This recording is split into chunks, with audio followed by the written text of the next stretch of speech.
Hello and welcome to Gear Up. तो आज हम यहाँ पे स्टार्ट करेंगे एचएमटी के क्वेश्चंस, वो भी आरआरबी जेई के जो भी यहाँ पे एचएमटी के क्वेश्चन बनते हैं वहाँ से हम यहाँ पे स्टार्ट करेंगे। तो सबसे पहला क्वेश्चन है हमारे पास, the ratio of internal conduction resistance to surface convection resistance. कोई भी अगर आपके पास बॉडी है, कोई इस तरीके की बॉडी है आपके पास, और उस बॉडी पे आपके इंटरनल में अंदर क्या होता है, कंडक्शन होता है। तो ऑब्वियस सी बात है, अगर वो बॉडी सॉलिड है तो उसके अंदर कंडक्शन होगा, और उसके सरफेस पे क्या हो रहा होगा, कन्वेक्शन प्रोसेस हो रही होगी due to fluid present around it, due to fluid present around it. तो हम बोल सकते हैं कि अगर हम इस कंडक्शन को देखें, अंदर कोई कंडक्शन होगा, और कंडक्शन में आपके पास हीट ट्रांसफर के अगेंस्ट काम कर रहा होगा कंडक्शन रेजिस्टेंस। तो वही कंडक्शन रेजिस्टेंस का जब आप रेशियो ले लेते हैं as compare to convection resistance के, वही हमारा कहलाता है Biot number. B option is the right answer. देखिए, अब बात करते हैं नेक्स्ट क्वेश्चन की। Two insulating material of thermal conductivity K and 2K are available for lagging a pipe carrying a hot fluid if the radial thickness of each material is the same. तो यहाँ पे हमारे पास दो type के material हैं, दो type के insulating material हैं जो कि किसी पाइप के बाहर से लगे होंगे। मान लिया ये हमारा कोई पाइप है, ये हमारा पाइप है जिसके अंदर कोई हॉट फ्लूइड प्रेजेंट है, और हम नहीं चाहते कि उस हॉट फ्लूइड से बाहर की तरफ कुछ हीट ट्रांसफर हो, इसलिए हम क्या करते हैं, उसके बाहर पे इंसुलेशन करते हैं। तो देखिए, इंसुलेशन हम दो तरीके से करते हैं। एक तो हम क्या कर रहे हैं, यहाँ पे ये मान लिया हमने कोई इंसुलेटर लगाया। अब हम इंसुलेटर किस तरीके से करें, देखिए सबसे पहला ऑप्शन बोल रहा है कि material with higher thermal resistance, thermal conductivity should be used for the inner layer and one with lower thermal conductivity for the outer. क्या बोल रहा है कि जो हायर थर्मल कंडक्टिविटी वाला है, हम क्या करते हैं, सबसे पहले हमने क्या किया, हायर थर्मल कंडक्टिविटी वाले मटेरियल को, जिसकी थर्मल कंडक्टिविटी ज्यादा है, दो टाइप के मटेरियल हैं, एक की थर्मल कंडक्टिविटी ज्यादा है 2K, एक की है K। 2K है मतलब इसका जो इंसुलेशन इफेक्ट होगा वो क्या होगा, इंसुलेशन इफेक्ट ऑब्वियसली इसका कम होगा। तो ये लेस इंसुलेटिंग मटेरियल है, इंसुलेशन इफेक्ट कम है, और इसका इंसुलेशन इफेक्ट ज्यादा है, इसका इंसुलेशन इफेक्ट ज्यादा है, तो ये हाईली इंसुलेटेड मटेरियल है। तो यहाँ पे हमने क्या किया, सबसे पहले हमने हाई थर्मल कंडक्टिविटी वाले मटेरियल की कोटिंग करी। हाई थर्मल कंडक्टिविटी मतलब यहाँ पे लेस इंसुलेटिंग मटेरियल, तो हमने लेस इंसुलेटिंग मटेरियल लगाया कुछ इस तरीके से, ये हमारा लेस इंसुलेटिंग मटेरियल हमने लगाया। उसके बाद क्या किया हमने, उसके बाद हमने लगाया हाई इंसुलेटिंग मटेरियल, तो ये हमारा हाई इंसुलेटिंग मटेरियल है। अब देखिए, अगर हम ऐसा करते हैं तो होता क्या है, ऐसा करने से होता क्या है, तो आप देखिए, सबसे पहले हमने लगाया हाई थर्मल कंडक्टिविटी, मतलब जिसकी थर्मल कंडक्टिविटी ज़्यादा है 2K, और बाद में लगाया जिसकी थर्मल कंडक्टिविटी कम है और इंसुलेशन ज़्यादा है। तो यहाँ से जो भी हमारे पास हॉट फ्लूइड होगा, जो भी हमारा हॉट फ्लूइड होगा, उस हॉट फ्लूइड से कुछ ना कुछ यहाँ पे हीट ट्रांसफर होगी। और अगर हम ऐसा करते हैं तो जो हीट जो हमने ट्रांसफर करनी है, ठीक है ना, हम नहीं चाहते वो लॉस हो, बट वो ट्रांसफर होगी, और वो यहाँ से यहाँ तक इजीली ट्रांसफर हो जाएगी, यहाँ से यहाँ तक इजीली ट्रांसफर हो जाएगी, बिकॉज लेस इंसुलेटिंग मटेरियल है। तो यहाँ से यहाँ तक तो इजीली ट्रांसफर हो गई। अब यहाँ पर उतनी ही हीट बढ़ेगी, मतलब कि ये जो रेंज है ना उस हीट की, ठीक है ना, आप बोल सकते हैं जो भी हम हीट चाहते नहीं वो ट्रांसफर हो, वो बढ़ चुकी है। अब वो बढ़ चुकी है, तो वो इसके लिए अब ये जो थिकनेस बची ना, ये थिकनेस काफी कम है, उसके लिए जो ये थिकनेस है ये ज्यादा नहीं है, ये थिकनेस काफी कम है, इसलिए अब जो हीट है वो इजीली ट्रांसफर हो सकती है बाहर की तरफ। तो हम क्या चाहते हैं, हम ये चाहते हैं कि जो हीट है वो कम से कम ट्रांसफर हो, इसीलिए हम क्या करते हैं, हम हाई इंसुलेटिंग मटेरियल को अंदर से लगाते हैं, हाई इंसुलेटिंग मटेरियल को अंदर से लगाते हैं, और लो इंसुलेटिंग मटेरियल को बाहर से लगाते हैं। उससे क्या होता है, उससे भी अगर आप इफेक्ट देखें तो पहले अगर हमने लगा दिया हाई इंसुलेटिंग मटेरियल, तो ये जो थिकनेस क्रॉस करना इस हीट के लिए काफी मुश्किल हो जाएगा। अब अगर वो यही थिकनेस क्रॉस नहीं कर पाएगी, और करती भी है तो बहुत मुश्किल है वैसे तो, और करती भी है तो यहाँ पे हमारे पास एक्स्ट्रा थिकनेस है लेस इंसुलेटिंग मटेरियल की, तो यहाँ पे जो हीट है वो आसानी से बाहर नहीं जा सकती बजाय पहले कंडीशन में।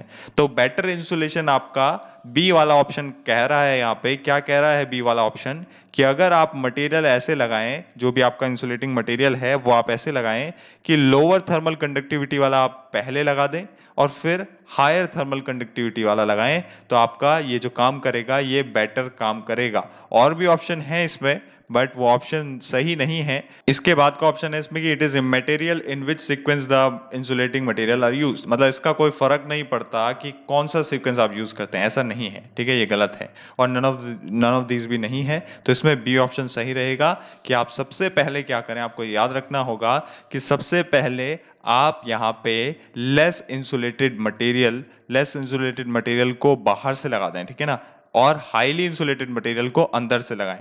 अंदर से लगाएंगे तो वो हीट बाहर नहीं जाने देगा, और जाएगी भी अगर, वैसे तो जाएगी नहीं, और जाएगी भी तो ये इजीली रोक देगा उस कम हीट को, क्योंकि बहुत कम हीट इससे बाहर जाएगी। और उससे पहले कंडीशन थी कि ये अगर हम पहले लगा देते, क्या हम पहले लगा देते, हम अगर लो इंसुलेटेड मटेरियल पहले ही लगा देते तो हीट ट्रांसफर बहुत जल्दी होती, और हीट ट्रांसफर बहुत जल्दी होती तो एरिया बढ़ जाता हीट ट्रांसफर का, और जितना ज्यादा एक्सपोज्ड एरिया बढ़ेगा उतना इजीली हीट बाहर की ओर ट्रांसफर हो पाएगी। इसलिए जो हमारे पास बाहर पे जो हाई इंसुलेटेड मटेरियल होगा उसके लिए वो मुश्किल हो जाएगा वो ज्यादा हीट को, क्योंकि ज्यादा एरिया पे वो पड़ रही है तो ज्यादा एरिया से वो ट्रांसफर उसको इजीली कर लेगा, क्योंकि उसके लिए वो कठिन हो जाएगा रोकना।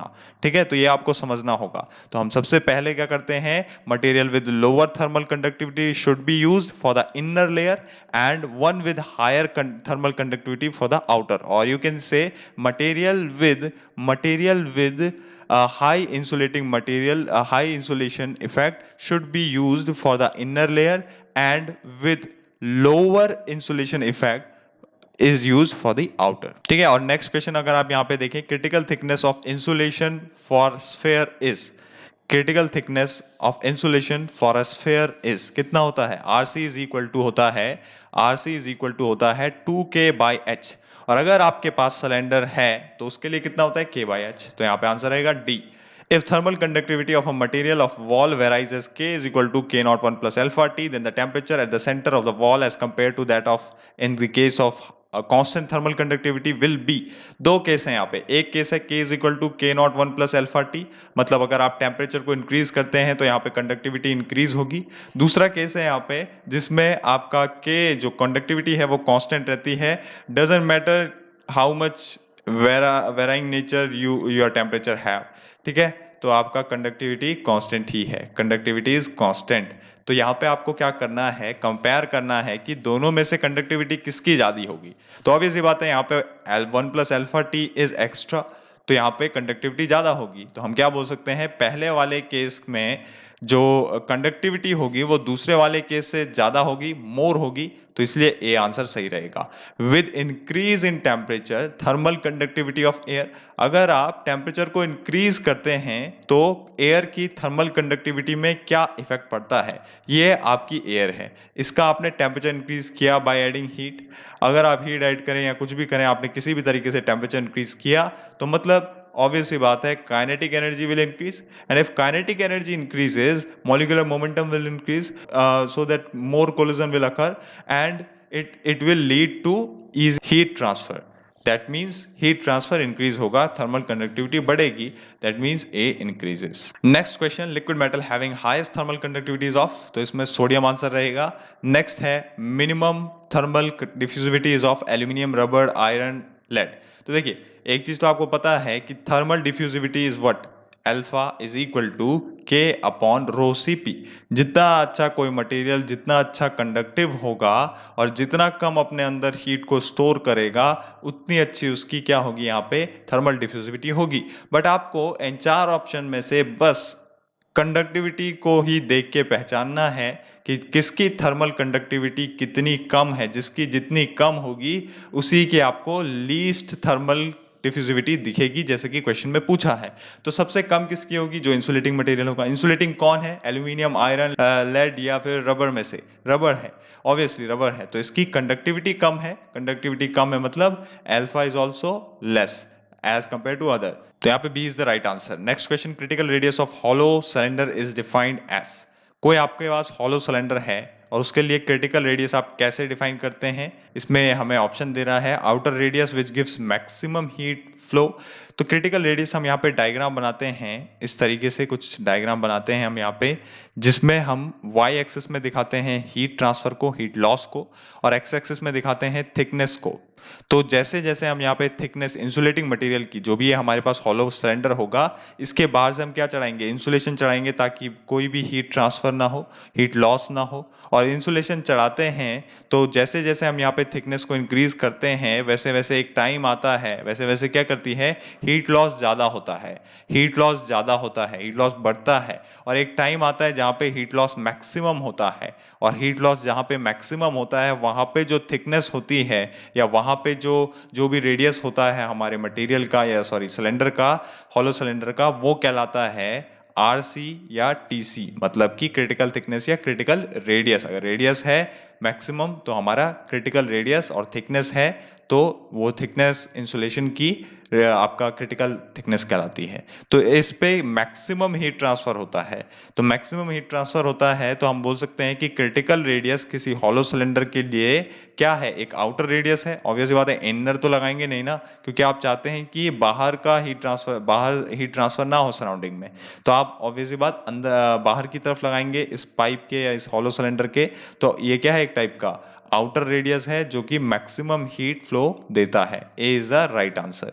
नेक्स्ट क्वेश्चन है the rate of heat transfer across any plane normal to the x direction is proportional to the wall area and the temperature gradient of the x direction. This statement is also referred as, क्या बोल रहा है? जो भी हमारे पास heat transfer rate है, मतलब कि हीट फ्लो जो भी आपका जूल पर सेकंड में होगा, वो किसके प्रोपोर्शनल है? वो प्रोपोर्शनल है एक्स डायरेक्शन में वॉल एरिया के and the temperature gradient in the x direction and the temperature gradient in the x direction. temperature gradient क्या होता है? dt by dx। ठीक है, इन दोनों के प्रोपोर्शनल होता है हमारा हीट फ्लो रेट, और ये जब प्रोपोर्शनल हटेगा तो k कंडक्टिविटी आता है। तो ये लॉ है हमारा Fourier's law of conduction. Thermal diffusivity is it is a used as mathematical model function of temperature a dimensional parameter। तो ये क्या है हमारे पास? डायमेंशनलेस तो है नहीं है, क्योंकि हमें पता है k अपॉन रो cp, तो इसका हमारे पास यूनिट होता है मीटर स्क्वायर पर आवर, और ये टेम्परेचर का फंक्शन भी नहीं है। ठीक है, तो किसका है? ये एक टाइप का फिजिकल प्रॉपर्टी है मटेरियल का। D is the right answer. With an increase in the thickness of insulation around a circular pipe heat loss to surrounding due to. अगर हमारे पास कोई सर्कुलर पाइप है, कोई इस तरीके से सर्कुलर पाइप है, और इस सर्कुलर पाइप से, ठीक है, इसमें कोई भी हॉट फ्लूइड प्रेजेंट होगा या कुछ भी होगा, तो इससे बाहर की तरफ को हीट जो भी रिजेक्ट होती है, हीट जो भी जा रही है, हीट जो भी रिजेक्ट हो रही है, वो जो हीट लॉस है सराउंडिंग में, वो किसके कारण इंक्रीज होता है? मतलब heat loss to surrounding due to किसके कारण इंक्रीज होता है? कंडक्शन के कारण या कन्वेक्शन के कारण? तो देखिए, दो टाइप के रेजिस्टेंस होते हैं यहाँ पे, मेनली रेजिस्टेंस की बात कर रहा है। एक होता है हमारे पास कंडक्शन रेजिस्टेंस, ये सॉलिड का अपना होगा, और कन्वेक्शन रेजिस्टेंस जो फ्लूइड का उसके सरफेस पे होगा। सो क्या होता है, जैसे जैसे हमारा एक कंडक्शन रेजिस्टेंस इंक्रीज करता है, वैसे वैसे हीट ट्रांसफर रेट कम होता है। जितना ज्यादा ये किसी मटेरियल के लिए होगा कन्वेक्शन के कंपेयर में, उतना ज्यादा वो मटेरियल इंसुलेटिंग मटेरियल होगा। तो इसके इंक्रीज होने से हीट ट्रांसफर रेट डिक्रीज होता है। तो कंडक्शन के कारण क्या होता है? डिक्रीज होता है। कौन कौन से ऑप्शन में लिखा है? कंडक्शन के कारण डिक्रीज होता है और कंडक्शन के कारण डिक्रीज होता है। दूसरी बात, कन्वेक्शन के कारण क्या होता है? कन्वेक्शन के कारण वो हीट ट्रांसफर रेट बढ़ता है, क्योंकि जितना कन्वेक्शन होगा उतने बाहर के मॉलिक्यूल यहाँ पे आएंगे और यहाँ से हीट कैरी करेंगे। तो यहाँ पे जो आर कन्वेक्शन है, अगर ये बहुत ज्यादा बढ़ता है, आर कन्वेक्शन बहुत ज्यादा बढ़ता है, तो यहाँ पे इसके कारण हीट फ्लो नहीं हो पाता। तो कन्वेक्शन रेजिस्टेंस के कारण क्या होता है? यहाँ पे हीट ट्रांसफर रेट बढ़ जाता है, हीट ट्रांसफर रेट बढ़ जाता है, जबकि कंडक्शन के कारण डिक्रीज होता है। तो यहाँ पे जो हीट लॉस है सराउंडिंग में, वो कन्वेक्शन के कारण इंक्रीज होता है, whereas due to conduction it decreases. तो यहाँ पे A option is the right answer. Provision of fins on a given heat transfer surface will be more if there are, देखिए, हीट ट्रांसफर सरफेस है इस तरीके से, कोई heat transfer surface है और इस हीट ट्रांसफर सरफेस से अगर हमने कोई फिन लगाया है तो उसका मकसद एक ही है कि इस एक्सपोज्ड एरिया को बढ़ाना, और जितना ज़्यादा ये एक्सपोज एरिया बढ़ेगा उतना इजीली आपका हीट यहाँ पे सराउंडिंग में रिजेक्ट हो पाएगा, क्योंकि कूलिंग के लिए ही हम फिन्स का यूज़ कर रहे हैं। तो फिन्स को हम क्या करें, फ्यूअर नंबर में लगाएं और थिन फिन्स लगाएं, फ्यूअर नंबर में लगाएं थिक फिन्स लगाएं, लार्ज नंबर में लगाएं थिक फिन्स लगाएं, या लार्ज नंबर में लगाएं थिन फिन्स। तो देखिए, अगर आप लार्ज नंबर में फिन्स लगाते हैं तो क्या करें, आप इसको अगर रिप्लेस कर देते किसी एक ऐसी कंडीशन से जिसमें आपने यहाँ पे ज्यादा फिन्स लगाए, इतने ही जगहों पे आपने 3 फिन्स लगा दिए, जिस पे आपका 1 फिन्स हुआ करता था, अगर आप उस पे 3 फिन्स लगाते हैं तो अगर आप देखें तो ये एक्सपोज्ड एरिया बढ़ गया। सराउंडिंग से जो भी ये एरिया कांटेक्ट में आएगा, सराउंडिंग में जो फ्लूइड प्रेजेंट होगा जिसके कारण कूलिंग मिलने वाली है, वो कन्वेक्शन के थ्रू हमें मिलेगी, और जितना ज़्यादा ये एरिया बढ़ेगा उतना ज़्यादा हमारे पास वो कूलिंग होगी, उतना बेटर वहाँ से हमारे पास बाहर से कोई भी फ्लूइड प्रेजेंट होगा वो आएगा और वो हीट कैरी करके चले जाएगा। और जितना कम ये एरिया होगा उतना कम ऐसा होगा। तो यहाँ पे क्या हुआ, हमने 1 फिन्स को हटा के 3 फिन्स लगाए, 3 फिन्स लगाए, एरिया बढ़ा, जिसके कारण यहाँ पे जो कूलिंग इफेक्ट था वो ज़्यादा देखने को मिला, हीट ट्रांसफर रेट बढ़ गया। तो यहाँ पे हम क्या चाहते हैं, हमेशा हम ये चाहते हैं कि यहाँ पे जो फिन्स के नंबर हैं वो ज़्यादा से ज़्यादा हों, और फिन्स क्या हो जाते हैं अपने आप, पहले क्या था, थिक फिन था और फिर क्या हो गए, थिन फिन्स हो गए। तो ऑब्वियसली बात है, अगर आपको नंबर बढ़ाने हैं अपने फिन्स के तो आपको उन्हें थिन करना पड़ेगा। एक ही जगह पे अगर आप चाहते हैं 3 फिन्स आए तो आपको उन्हें थिन करना पड़ेगा, पतला करना पड़ेगा। तो लार्ज नंबर में है तो उन्हें थिन फिन्स होना पड़ेगा, या थिन फिन्स हैं तो उन्हें बहुत लार्ज नंबर में होना पड़ेगा। ये दोनों बातें। Next question, which of the following would lead to a reduction in thermal resistance and conduction, reduction in the thickness of the material and an increase in the thermal conductivity? क्या चीजें यहाँ पे थर्मल रेजिस्टेंस को घटाती है? अगर conduction है तो क्या मैं अगर थिकनेस को रिड्यूस करूं तो क्या यहाँ पे थर्मल रेजिस्टेंस डिक्रीज होगा? ऑब्वियसली बात है, डिक्रीज होगा। ये मेरा कोई स्लैब है और इस स्लैब में मैं क्या कर रहा हूं, इस स्लैब में मैंने इसकी थिकनेस को रिड्यूस कर दिया।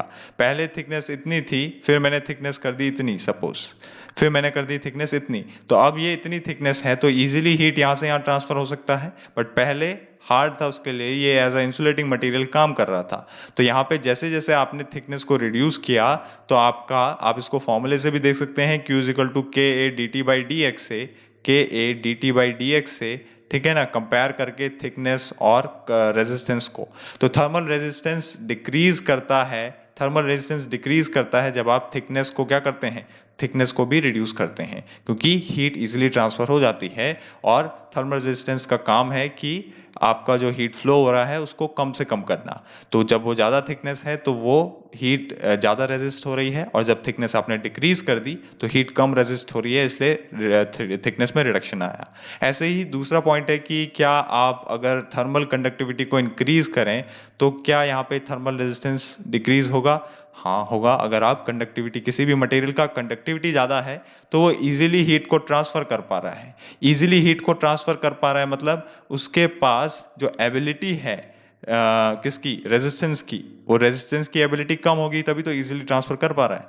तो ये दो ऑप्शन ए सही है। बी ऑप्शन, अगर कन्वेक्शन की बात आती है तो steering of the fluid and cleaning the heating surface. अगर आपका कन्वेक्शन है और आप चाहते हैं कन्वेक्शन हो, तो जो भी आपका कन्वेक्शन हो रहा होगा इस फ्लूइड मटेरियल से, और किसी भी जगह पे, चाहे वो सॉलिड है लिक्विड है, कहीं पे भी हो रहा है और ये फ्लूइड मटेरियल इससे हीट निकालता है, तो ये कन्वेक्शन प्रोसेस है। तो ये बेटर कब होगी, जब जो ये हमारा सरफेस होगा ये क्लीन होगा। सरफेस क्लीन होगा तो इजीली आपका हीट जो है ट्रांसफर हो पाएगा, फ्लूइड जो होंगे सराउंडिंग में वो इजीली हीट को कैरी कर पाएंगे। तो B option is the right. तो जितना इजीली वो कैरी कर पाएंगे मतलब जो रेजिस्टेंस होगा, थर्मल रेजिस्टेंस, वो क्या होगा, रिड्यूस होगा। C option, in radiation increasing the temperature. और रेडिएशन में क्या होता है, टेम्परेचर को इंक्रीज करो और एमिसिविटी को रिड्यूस करो तो भी आपका रेडिएशन में थर्मल रेजिस्टेंस डिक्रीज होता है। सी ऑप्शन भी राइट है। और ए और बी ऑप्शन तो ऑब्वियस है, आपको समझ में आते हैं। तो यहाँ पे D is the right answer, all options are correct. ठीक है, डी को आप लगाएंगे। The figure given below shows the variation of temperature across the thickness of material with different thermal conductivities under steady states. Curve C will be applicable when thermal conductivity of the material is. Curve C, this is the curve C. Curve C कब applicable होगा? जब thermal conductivity किसी material के लिए कैसी होगी, मतलब हम कर्व सी कब बनाएंगे? जब थर्मल कंडक्टिविटी किसी भी मटेरियल की क्या होगी? क्या वो इंक्रीज करती होगी टेम्परेचर के इंक्रीज होने के साथ, क्या वो डिक्रीज करती होगी टेम्परेचर के इंक्रीज होने के साथ, या फिर वो बहुत ज़्यादा होगी वो कंडक्टिविटी, थर्मल कंडक्टिविटी, तब हम सी स्लोप से ही इसको दिखाएंगे, या फिर वो कांस्टेंट होगी सभी टेम्परेचर के लिए। तो हमें पता है यहाँ पे k इज इक्वल टू, हमने पढ़ा था k not 1 plus alpha t. ठीक है, हमने एक पढ़ा था k is equal to k not 1 minus alpha t, और एक हम पढ़ते हैं k is equal to k not, मतलब सभी टेम्परेचर पे कांस्टेंट, सभी टेम्परेचर पे कांस्टेंट। ठीक है, ठीक है, सभी टेम्परेचर पे कांस्टेंट। ये है हमारे पास सभी टेम्परेचर पे कांस्टेंट कंडक्टिविटी, थर्मल कंडक्टिविटी। और इसमें क्या हो रहा है, जैसे जैसे टेम्परेचर इंक्रीज करेंगे आपकी जो कंडक्टिविटी है, थर्मल कंडक्टिविटी है, वो इंक्रीज करेगी। और टेम्परेचर को जितना ज्यादा इस केस में इंक्रीज करेंगे, उस केस में क्या होगा, कंडक्टिविटी डिक्रीज होगी, इसमें इंक्रीज होगी। तो हमें पता है कि ये जो डायग्राम है, ठीक है, ये जो डायग्राम है ये क्या दिखा रहा है, थिकनेस और टेम्परेचर के बीच में है। मतलब जैसे जैसे थिकनेस बढ़ती है वैसे वैसे टेम्परेचर में कैसे ड्रॉप आता है।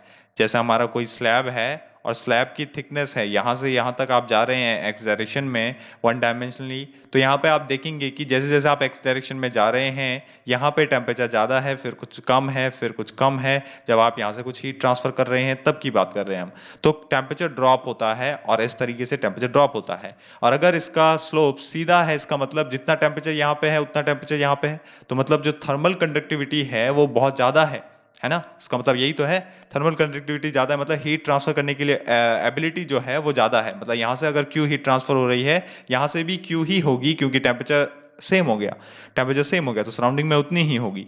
तो स्लोप अगर जैसे जैसे डिक्रीज होगा, ऐसा स्लोप है तो मतलब कोई इंसुलेटिंग मटेरियल है जिसका टेम्परेचर उतना ही रहता है, कितनी भी आप हीट ट्रांसफर कर लो कोई फर्क नहीं पड़ता। ठीक है, तो ऐसा तो होता नहीं है प्रैक्टिकली, बट यहाँ पे आपके पास तीन टाइप के स्लोप आपको देखने को मिलते हैं। तो यहाँ पे अगर आप पहले स्लोप की तरफ देखें तो इसकी जो कंडक्टिविटी है वो बहुत ज़्यादा लार्ज है, इसीलिए टेम्परेचर जो है दोनों एंड्स पे सेम रहा, हीट जो है वो बहुत ज़्यादा इजीली ट्रांसफर हो पाई। ठीक है, जैसे कि डायमंड के केस में होता है।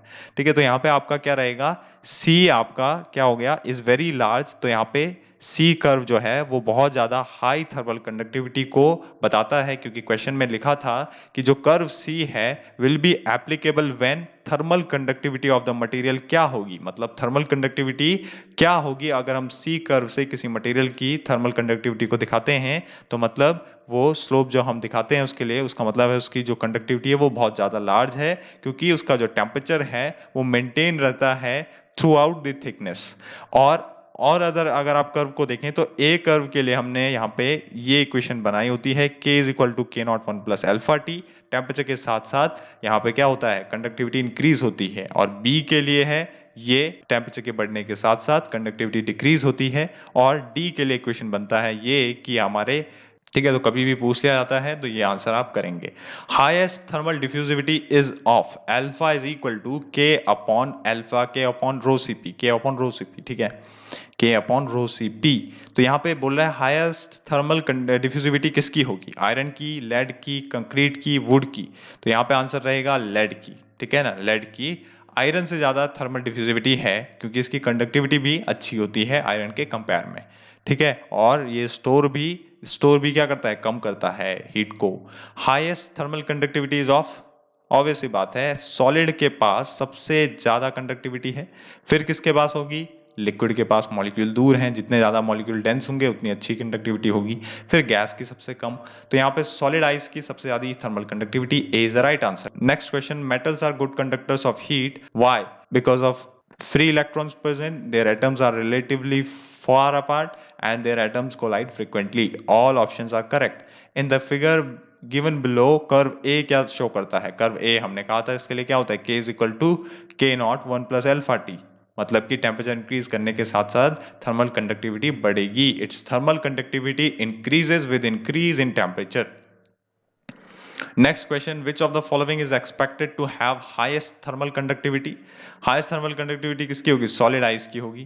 ठीक है ना, क्योंकि सॉलिड की सबसे ज्यादा होती है, तो ये क्वेश्चन रिपीट है यहाँ पे कि सॉलिड की सबसे ज्यादा होती है, तो यहाँ पे भी सॉलिड ही था और यहाँ पे भी वही क्वेश्चन है। Thermal conductivity is lower for, सबसे कम थर्मल कंडक्टिविटी किसकी होगी? जिसमें इंसुलेशन एबिलिटी बहुत अच्छी होगी, ठीक है ना, जिसमें इंसुलेशन एबिलिटी बहुत अच्छी होगी, मतलब वो हीट को ज्यादा क्या करता होगा? ट्रांसफर करने के बजाय स्टोर करता होगा। वही तो हमारा इंसुलेटर है, स्टोर करे, बाहर ना जाने दे या फिर अपने से आर पार ना जाने दे हीट को।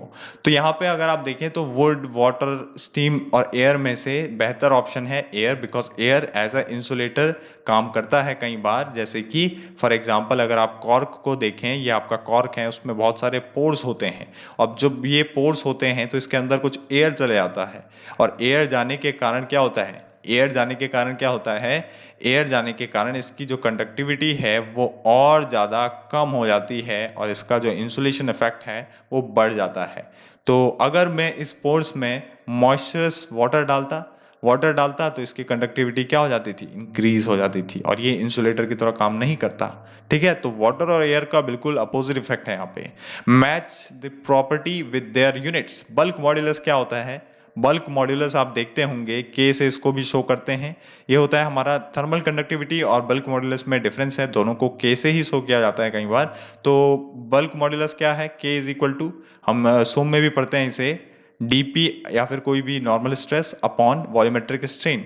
वॉल्यूमेट्रिक स्ट्रेन की तो कोई यूनिट नहीं होगी, इट इज डायमेंशनलेस। और डीपी क्या है? प्रेशर या फिर stress, that is Newton per metre square. तो यहाँ पे क्या होगा इसका? ए वाले का क्या होगा? ए बी सी डी, चार ऑप्शन है यहाँ पे, और ए वाले का क्या होगा यहाँ पे? Bulk modulus newton per metre square, that means second. A का हो गया 2। थर्मल कंडक्टिविटी के कहाँ से निकालेंगे? Q is equal to K A D T by D X, K A D T by D X. इसी को आप लिख सकते हैं K is equal to Q upon A, Q is heat transfer, that means joule per second, into L upon K A, ठीक है ना, into L upon D T. और Q क्या हो गया? Q हो गया हमारा joule per second, that is watt area metre square, और लेंथ मीटर, थिकनेस जो भी है। dt टेम्परेचर डिफरेंस, केल्विन या डिग्री सेंटीग्रेड, किसी में भी, केल्विन में यहाँ पे ले रखा है। तो यहाँ पे क्या हो जाएगा? Simple what per metre kelvin, metre से मीटर कैंसिल, तो यहाँ पे वॉट पर मीटर केल्विन हो जाएगा आपका। और ऑप्शन रहेगा बी का, आपको याद होना चाहिए 5। सी, हीट ट्रांसफर कोफिशिएंट कैसे निकलता है? Q is equal to H A del T, H A del T, that means unit क्या हो जाएगी? ए डेल टी को हीट ट्रांसफर मतलब वॉट के नीचे ले जाओ, जूल पर सेकंड के नीचे ले आओ, तो यहाँ पे joule per second upon metre square into kelvin, that is watt per metre square kelvin, watt per metre square kelvin. C का 6। डी का heat flow rate, heat flow rate क्या होता है? हीट फ्लो रेट होता है joule per second, यही तो होता है। तो joule per second is what, तो मतलब डी का क्या होना चाहिए? 4। डी का क्या होना चाहिए? 4। तो यहाँ पे 2564 2561 दिख रहा है, यहाँ पे 1 की जगह पे 4 होना चाहिए था शायद। तो B option is the right answer. For a given heat flow and for the same thickness, the temperature drop across the material will be maximum for। Temperature drop maximum होना चाहिए। मैक्सिमम किस में हो सकता है भाई? मैक्सिमम टेम्परेचर ड्रॉप बताइए मुझे। मैक्सिमम टेम्परेचर ड्रॉप सपोज ये है, मान लिया हमने मैक्सिमम टेम्परेचर ड्रॉप यहाँ पे मतलब हमारा था 50 डिग्री सेंटीग्रेड, यहाँ पे हो गया 1 डिग्री सेंटीग्रेड, मान लिया जस्ट ऐसे। तो यहाँ पे मैक्सिमम टेम्परेचर ड्रॉप हुआ है। अब मैक्सिमम टेम्परेचर ड्रॉप किस में होगा? जिसका इंसुलेशन इफेक्ट ज्यादा होगा, इंसुलेशन इफेक्ट ज्यादा होगा। अब इनमें से सबसे अच्छा इंसुलेशन कौन सा है, बस आपको यही ढूंढना है, उसी के लिए ही मैक्सिमम टेम्परेचर ड्रॉप होगा। तो मतलब कॉपर तो नहीं है, कॉपर अच्छा यहाँ पे हीट ट्रांसफर करता है, स्टील उसके बाद है, फिर रिफ्रैक्टरी ब्रिक्स और ग्लास वुल में कंफ्यूजन होगा, दोनों ही क्योंकि इंसुलेटर हैं, बड़े ही ज़्यादा यूज़ किए जाते हैं, बट ग्लास वुल ज़्यादा इंसुलेटिंग इफेक्ट देता है, इसलिए C is the right answer. In descending order of magnitude the thermal conductivity, pure iron, इनकी A B C D 4 option दिए हैं हमें, इनका हमें डिसेंडिंग ऑर्डर में थर्मल कंडक्टिविटी बतानी है। तो देखिए सबसे यहाँ पे सबसे पहले हम लेंगे हाईएस्ट थर्मल कंडक्टिविटी किसकी है? एल्यूमिनियम की, डी, प्योर एल्यूमिनियम की सबसे ज्यादा होती है। उसके बाद किसकी है? उसके बाद अगर आप देखें आयरन, वाटर और आपका बचता है वेपर, तो उसके बाद आपका सॉलिड में केवल आयरन है, तो यहाँ पे आप लेंगे डी ए। फिर आ गया वाटर और वेपर, तो वाटर और वेपर में से बी और सी में से कौन सा रहेगा? बी रहेगा। फिर C, D A B C is the right answer which is C option. As the temperature increases the thermal conductivity of gas A increases, हमने पढ़ा था। अभी अभी मैच ग्रुप करना है यहाँ पे आपको, तो बायोट नंबर क्या होता है? बायोट नंबर हमने पढ़ा था कि बायोट नंबर इज दी जो बॉडी के अंदर रेजिस्टेंस है कंडक्शन और बाहर कन्वेक्शन, ठीक है ना, इंटरनल अपॉन एक्सटर्नल। तो कौन सा ऑप्शन है? 4। A B C D 4 option है और ए का हो गया आपका 4, बी है आपका ग्रेशॉफ नंबर। ग्रेशॉफ नंबर क्या होता है? ये बॉयंसी से रिलेटेड है, बस आपको इतना याद रखें तो आपको याद रहेगा। It is the ratio of buoyancy to viscous force, buoyancy to viscous force. हमेशा जब भी ग्रेशॉफ नंबर आता है बॉयंसी फोर्स को ध्यान रखें। बी का हो जाएगा 1, सी प्रेंडेटल नंबर, ये भी याद नहीं होगा तो डी तो आपको याद होगा, रेनॉल्ड नंबर एफएम में पढ़ते हैं आप कि इनर्शिया फोर्स और विस्कस फोर्स का रेशियो। तो डी का क्या हो गया यहाँ पे? 2। डी का हो गया 2, तो 4132 is the right answer, which is the A option. The temperature variation under steady heat conduction across a composite slab of two material with thermal conductivities K1 and K2, which one of the following statement holds? K1 और K2 में से कौन सा बड़ा है, छोटा है, बराबर है, क्या है? यहाँ पे देखना है हमें K1 और K2। यहाँ पे स्लोप देखिए, अगर आप देखें तो यहाँ पे जो थिकनेस है, ये जो थिकनेस है ये T होगी, तो ये 2T होगी, तो ये लगभग T हो सकती है, कह सकते हैं हम ऐसा, क्योंकि यहाँ पे थिकनेस ज़्यादा है और यहाँ पे कम है।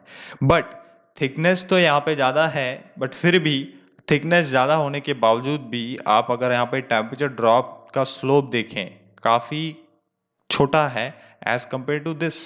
अब जबकि हमने पढ़ा था कि थिकनेस बढ़ती है तो कंडक्टिविटी डिक्रीज होती है, दैट इज थर्मल रेजिस्टेंस बढ़ता है, थर्मल रेजिस्टेंस बढ़ता है। तो थिकनेस यहाँ पे ज़्यादा भी है, बट यहाँ पे अगर आप देखें तो कंडक्टिविटी जो है वो कंडक्टिविटी अच्छी मेंटेन है, तभी तो स्लोप ज़्यादा गिर नहीं रहा। स्लोप सबसे ज़्यादा गिरता किसका है? इंसुलेटिंग मटेरियल का, जैसे कि हमने देखा था इंसुलेटिंग मटेरियल का सबसे ज़्यादा स्लोप गिरता है। ठीक है, तो आपको स्लोप देख के साफ पता चल रहा है कि यहाँ पे इंसुलेटिंग मटेरियल की रहती तो इंसुलेटिंग मटेरियल का स्लोप कुछ इस तरीके से रहता, मतलब कि यहाँ पे सबसे ज़्यादा कम कंडक्टिविटी की रहती।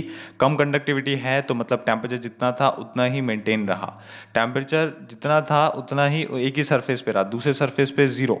तो अगर दूसरे सरफेस पे उतना ही है तो कंडक्टिविटी बहुत ज़्यादा है। और यहाँ पे आपको साफ दिख रहा है कि एक स्लोप ऐसा है और दूसरा स्लोप ऐसा है, तो मतलब कि जिसमें कंडक्टिविटी ज़्यादा होगी वो ऊपर वाला स्लोप है, that is K1 is greater then K2। सीधे आपको देख के भी आइडिया लगता है। Next question, one dimensional unsteady state heat transfer equation for a sphere with no heat with heat generation at the rate of Q can be written as, heat generation is this Q upon K, Q upon K, Q upon K। ये आपका heat generation है तो सभी में लिया गया है, ये तो सही है, बट स्फेयर के लिए क्या लिया जाता है? One dimensional unsteady state heat transfer equation, तो वो होता है हमारा बी ऑप्शन। ये आपको याद करना पड़ेगा, 1/r² del by del R into R square del T by del R plus heat generation is equal to 1/α del T by T. याद रखना ये कैपिटल टी क्या है? This is not temperature, this is thickness, and this small T is temperature. Next question, a stainless steel tube whose conductivity Ks is equal to 19 watt per meter Kelvin and ID और OD inner dia और outer dia दे रखा है। मान लिया ये हमारे पास कोई steel tube है, पीछे तक मान लीजिएगा आप इसको कुछ इस तरीके से, ठीक है। ये हमारे पास कोई भी स्टेनलेस स्टील ट्यूब है जिसका कंडक्टिविटी हमें दी है 19 वाट पर मीटर केल्विन और जिसका इनर डाया है, आउटर डाया होगा और इनर डाया होगा, तो वो हमें दे रखा है कितना कितना है, और इस पे कोई एक इंसुलेटिंग मटेरियल लगाया है। तो ये मान लिया हमारा कोई इंसुलेटिंग मटेरियल लगा रखा है। इस इंसुलेटिंग मटेरियल की थिकनेस कितनी है? 3 सेंटीमीटर। 3 सेंटीमीटर की इसकी भी थिकनेस है, तो यहाँ पे इसको भी ऐड कर लीजिएगा, 3 सेंटीमीटर। अब देखिए पूछ क्या रहा है, if the temperature difference between the innermost and outermost surface is 600 degree centigrade, the heat transfer rate per unit length is। heat transfer rate slab के लिए देखते हैं तो Q is equal to K dt by dx, but यहाँ पे heat transfer rate क्या होगा? dt upon thermal resistance लिखते हैं आप ऐसा, बट थर्मल रेजिस्टेंस क्या होगा? वो थर्मल रेजिस्टेंस ही आपको निकालना है, ठीक है। तो ये तो हमारे पास बाहर पे हमने कोई इंसुलेटिंग मटेरियल लगाया है, इसको आप ऐसे बना दीजिए, इंसुलेटिंग मटेरियल है। अब देखिए हमने क्या करना है, हमें निकालना है यहाँ पे थर्मल इक्विवेलेंट थर्मल रेजिस्टेंस चाहिए हमें सबसे पहले, उसी की वैल्यू हम dt बाई उतना रखेंगे 600 upon equivalent thermal resistance, but हमें सबसे पहले निकालना है इक्विवेलेंट थर्मल रेजिस्टेंस। तो देखिए इसको निकालेंगे कैसे। इक्विवेलेंट थर्मल रेजिस्टेंस अगर मैं आपको अलग से यहाँ पे दिखाऊं, इक्विवेलेंट थर्मल रेजिस्टेंस अगर आप निकालें तो देखिए RTH, देखिए सबसे पहले हमारे पास अंदर कुछ हॉट फ्लूइड प्रेजेंट है, जो भी है यहाँ से हीट जा रही है, यहाँ से हीट जा रही है Q1, ठीक है, और बाहर तक जाती है जो भी है। तो यहाँ से हीट जा रही है तो इस पॉइंट को लेंगे और इस पॉइंट को लेंगे, और यही हमारे पास दो मेन पॉइंट हैं। देखिए हीट ट्रांसफर पहले यहाँ से कुछ हो रहा होगा और फिर यहाँ से हो रहा होगा। तो यहाँ पे दो टाइप के रेजिस्टेंस आपको मिल गए। एक तो रेजिस्टेंस हो गया आपके जो भी ये स्टील है उस पे से जब हीट फ्लो हो रही है, तो एक रेजिस्टेंस ये हो गया। दूसरा रेजिस्टेंस हो गया उसी के ठीक बाद वाला, उसी के ठीक बाद वाला आपने इससे बना दिया ये, ठीक है। ये तो ये दोनों रेजिस्टेंस हैं। तो इसमें आप देखें तो पहला रेजिस्टेंस है R1 और दूसरा R2। इक्विवेलेंट निकालना है तो दोनों को सम करना होगा, तो that will be R1 plus R2, R1 plus R2। अब किसी भी सिलेंडर के लिए थर्मल रेजिस्टेंस क्या होता है आपको पता होगा। R क्या होता है, R होता है ln R2 by R1 upon 2 pi KL, 2 pi KL, this is for hollow cylinder. तो यहाँ पे हम लिख लेंगे ln, देखिए एक तो हमारे पास दो टाइप की यहाँ पे रेजिस्टेंस देखने को मिल रहे हैं हमें। तो एक जो रेजिस्टेंस है वो किसके कारण है, वो है इसके कारण, जो स्टील है। तो स्टील है तो इसमें हमारे पास दो डाया हैं। कौन कौन से डाया, R2 और R1, R2 और R1, ये हमने मान लिया। ये है हमारा सेंटर, और सेंटर से यहाँ तक R2 और सेंटर से यहाँ तक R1। एक हमने मान लिया R3 जो कि आउटर है R3। अब देखिए ln हम लेंगे, लॉग लेंगे, किसका लेंगे, R2 बाई R1 का, R2 बाई R1 का। अब ये रेडियस निकाल लेते हैं सबसे पहले। तो R1 कितना है, R2 कितना है और R3 कितना है, हमें डाया के फॉर्म में पता है। R1 इज कितना, R1 2 सेंटीमीटर, मतलब 1 सेंटीमीटर हो गया। और R2 कितना होगा, डाया है हमारा 5 सेंटीमीटर, तो मतलब कि 2.5 सेंटीमीटर का रेडियस हो गया। और R3 आउटर मैक्सिमम कितना है, तो मैक्सिमम हमें पता था ये जो है थिकनेस, ये 3 सेंटीमीटर की थिकनेस है, ये 3 सेंटीमीटर की है। और इसी के साथ आप ऐड कर लेंगे 2.5, दैट विल बिकम 5.5 सेंटीमीटर। बस इन रेडियस को आपको यहाँ पे पुट करना है। सबसे पहले आप लॉग लेंगे R2 बाई R1 का अपॉन 2 पाई KL प्लस 2 पाई KL। अब कंडक्टिविटी इसकी लेंगे, स्टील की लेंगे, ठीक है, पहले स्टील की लेंगे फिर इंसुलेटिंग मटेरियल की लेंगे। तो KS और लेंथ आपके पास सेम ही है, ठीक है ना, तो लेंथ में आपको कोई छेड़छाड़ नहीं करनी है, ठीक है। इसी के साथ प्लस कर देंगे आप ln R3 by R2, R3 by R2, R3 by R2, और रेडियस क्या लेंगे 2 पाई K, 2 पाई K, ठीक है, 2 पाई K और इंसुलेशन का K। बस ऐसे आपको ये सॉल्व करना है। वैल्यू आपको सबकी पता है, R2 R1 सबकी वैल्यू पता है, KS और K इंसुलेशन भी दोनों दिए होंगे यहाँ पे, इंसुलेशन और सब दिया है आपको। तो आपके पास जो भी वैल्यू आता है वो आप क्या करेंगे, यहाँ पे पुट कर देंगे, Q is equal to DT by RTH, RTH में पुट करेंगे।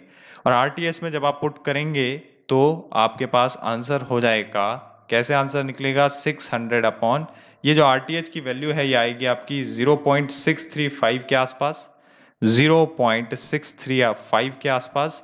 और आपका आंसर जो निकल के आएगा वो ऑप्शन में से मैं आपको बता देता हूँ।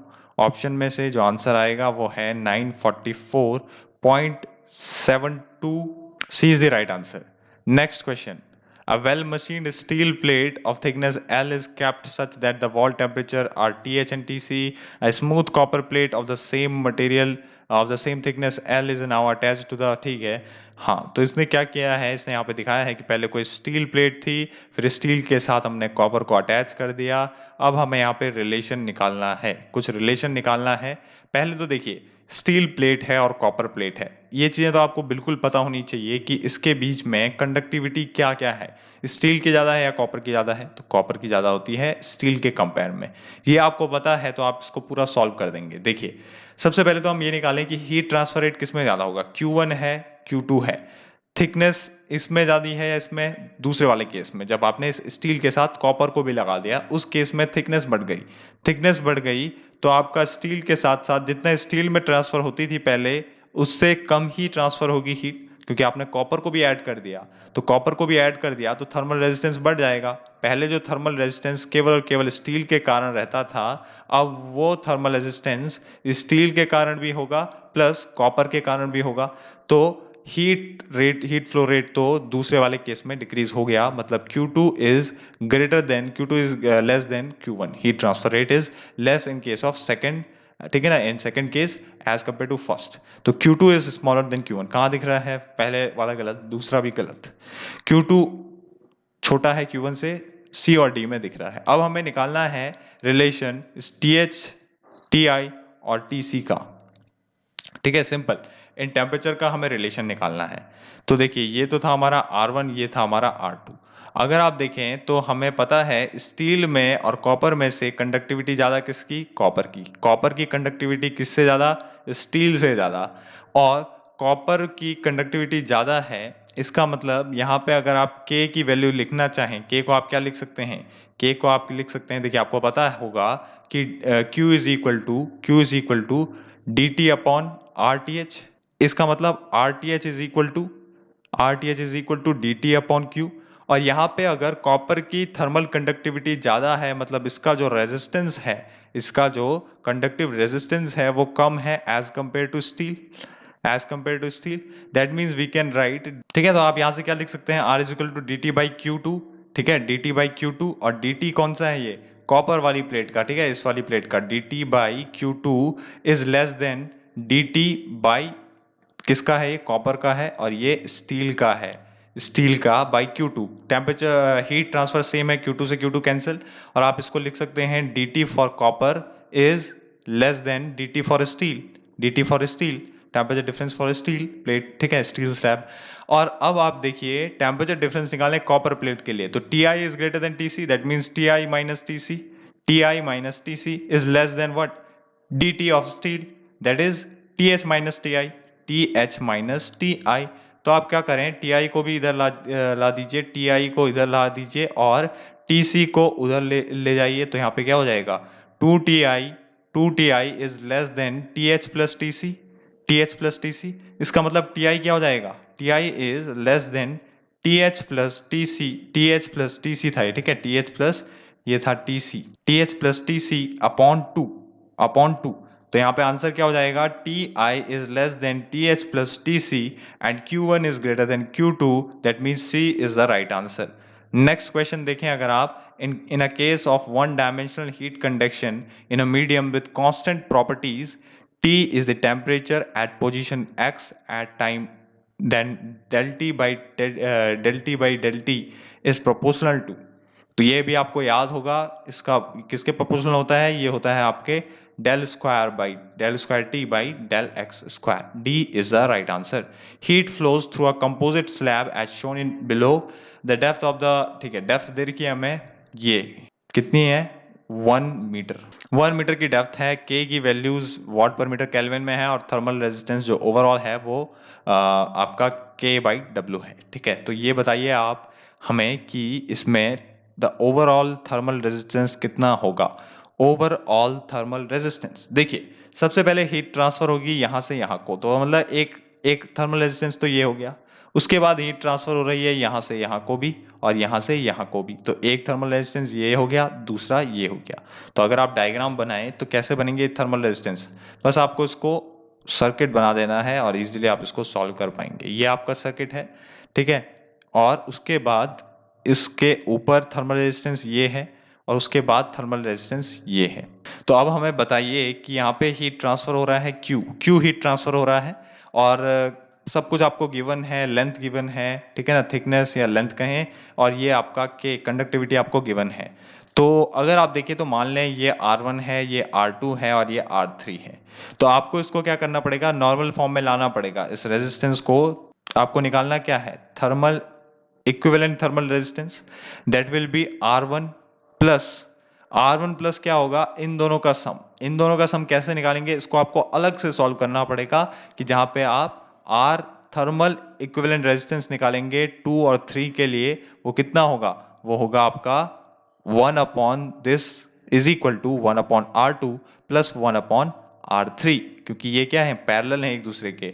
तो यहाँ पे आप बस इसकी वैल्यू निकालेंगे, कैसे, RTH 2/3 is equal to R2R3 by R2 plus R3 तो यहाँ पे आप यही वैल्यू रखेंगे, R2R3 by R2 plus R3। अब करना क्या है, R1 की जगह पे रखिए आप, R1 की जगह पे क्या रखेंगे, L1 upon K1A, K1A, area कितना है इसके लिए, ठीक है बाद में रखेंगे इस पे, plus L2 upon K2A2 plus into into L3 upon K3A3, ऐसे ही इन दोनों को ऐड कर देंगे, L2 upon K2A2 plus L3 upon K3A3। बस इसको आप सॉल्व कर दीजिए, सबकी वैल्यू आपको गिवन है, L1 आपको गिवन है ये, L2 ये है, ठीक है ना, L2 कितना है 0.25 और L3 भी यही है, और एरिया आपको रखना है तो सब में क्या करेंगे आप, एरिया आपका क्या होगा, लेंथ इंटू जितना भी आपके पास ये दे रखी है ना हाइट। देखिए सबसे पहले वाले के लिए A1 कितना हो जाएगा 1 इंटू 1 मीटर स्क्वायर, और इसके बाद दूसरे वाले के लिए कितना हो जाएगा, दूसरे वाले के लिए 0.5 मीटर स्क्वायर, और इसके लिए भी 0.5 मीटर स्क्वायर। तो बस आप ऐसे करके वैल्यू रखें इसमें, और आपके पास सारी वैल्यूज हैं, तो अल्टीमेटली आपको वैल्यू क्या मिलती है, इसको अगर आप सॉल्व करते हैं L1 अपॉन K1A1, आप वैल्यू रखें इसमें, तो देखिए सबसे पहले क्या है 0.5, K1 कितना है 0.02 इंटू एरिया कितना है 1, तो 0.02 इंटू 1, ठीक है इतना है, प्लस L2 इसमें आप वैल्यू रखेंगे, ठीक है, तो जितना भी ये आएगा मैं आपको बता देता हूँ, ये आता है 2.7 के समथिंग आता है, ऐसे कुछ 2.76 के समथिंग आता है, इसको सॉल्व करेंगे अगर आप, और इसमें आप सॉल्व करें तो ये 25 प्लस समथिंग आता है, ठीक है। तो आप इसको सॉल्व ना करें तो आपको बस आइडिया लग जाएगा कि 25 प्लस समथिंग है, और ये 2.7 कुछ आता है, अगर आप इसको सॉल्व करें वैल्यू रखें, अब यहाँ पे कैलकुलेशन हो जाएगी, तो यहाँ पे इसका आंसर निकलता है 27 के आसपास, ठीक है, और हम इसको 28 ले लेते हैं, आप इसको कैलकुलेट करिएगा, 27 के आसपास आपका आंसर आएगा। आइए नेक्स्ट क्वेश्चन की बात करते हैं। In a composite slab the temperature at the interface between the two materials is equal to average of the temperature at the two ends, assuming steady one dimensional heat conduction, which of the following statement is true about the respective thermal conductivities। देखिए heat यहाँ पे transfer हो रही है one steady flow, ठीक है ना, one dimensional heat conduction हो रहा है, मान लिया क्यू हीट ट्रांसफर हो रही है। अब हमें यहाँ पे हमारा जो थर्मल कंडक्टिविटी है डिफरेंट स्लैब्स के बीच में, उनमें रिलेशन बताना है, ठीक है। तो जो भी हमारे पास कंडक्टिविटी होगी, थर्मल कंडक्टिविटी, उसके लिए रिलेशन बताना है डिफरेंट डिफरेंट मटेरियल जो हमारे पास यहाँ पे है K1 और K2। अब देखिए ये हम कैसे बताएंगे, हमें पता है हीट ट्रांसफर क्या होता है, heat transfer is equal to KA dt by dx। तो मैं यहाँ पे लिख सकता हूँ K1 A, एरिया मुझे नहीं पता, ठीक है, और हम सेम भी मान लें तो A लिख लेते हैं यहाँ पे, और हमारे पास dt by dx, dt is the temperature difference, क्या टेम्परेचर डिफरेंस है यहाँ पे T1 माइनस टी इनर, ठीक है, T1 minus T inner, dt by dx, dx is the thickness which is 2b। इसी को हम क्या लिख सकते हैं, इक्वल्स टू, इस दूसरे वाले के लिए लिख सकते हैं क्योंकि दोनों में से एक ही हीट फ्लो हो रही है, इसलिए हम लिख सकते हैं इसको K2, एरिया इज सेम, तो पहले ही कैंसिल कर दीजिए, फिर यहाँ पे Ti minus T2 upon B, B से बी कैंसिल। बस आपको सॉल्व करना है, यहाँ पे K1 और K2 के बीच में रिलेशन चाहिए। पता क्या है आपको, पता ये है कि this inner temperature is the average of sum of temperature at the two ends, ठीक है, ये हमें पता है। अब हमने यहाँ पे Ti का वैल्यू रख देना है, क्या करेंगे K1 T1 minus T1 plus T2 by 2 is equal to K2 into T1, Ti है तो Ti को हम क्या लिखेंगे T1 plus T2 by 2 minus T2।